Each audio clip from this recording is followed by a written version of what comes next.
Hi అండి. చాలామందికి తెలవదు గరిది అంటే ఏంది, సూప్ అంటే ఎలా ఉంటుంది, చేపలతో వాళ్ళు ఎలా సూప్ తయారు చేస్తారనేది మీకు ఈరోజు అయితే చూపించాలని షూట్ చేసినాను వీడియోని.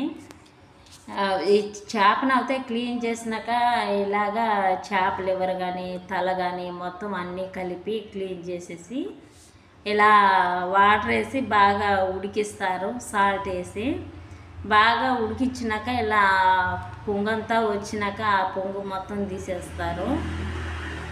పొంగు మొత్తం తీసినాక ఇది సాల్ట్ కూడా ఉందో లేదో అనేసి అయితే చెక్ చేయాలి. నిజంగా చాలామంది అయితే చేపలు అయితే తినరు. చేపల కర్రీ కానీ చేపల స్మెల్ అంటే నాకు నచ్చదు అలా అంటారు కదా. అలాంటి వాళ్ళైనా కానీ తప్పనిసరిలో ఇది గర్ది అయితే కాంచాల్సి ఉంటుంది. చేసినప్పుడు అయితే ఇలాగ టేస్ట్ అయితే చూడాలి.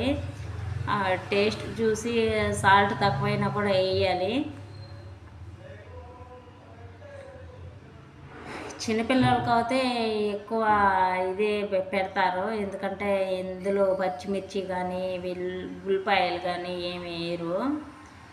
ఇక పెద్దవాళ్ళు తినేడుగా అంటే వాళ్ళకి కళ తినాలనిపిస్తే కొంతమంది వెజిటేబుల్స్ అన్నీ కూడా వేసుకొని బాగా ఇంకా సూప్ బాగా చేయమని చెప్తారు.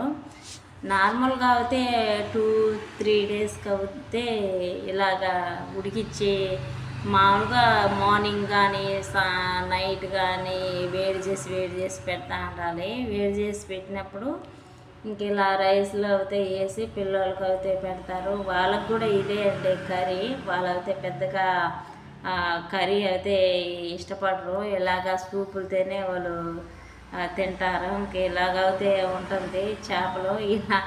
ఇలాగా చేయనప్పుడు అయితే ఇంకా మనం తినాలంటే ఇంకా మనం ఏదైనా సపరేట్గా చేసుకోవాల్సి ఉంటుంది. ఇంకా ఇలాగైతే ఉంటుంది. సూప్ అంటే ఇలాగా తయారు చేస్తారు. చాలామంది అనుకుంటారు సూప్ అంటే ఏందని.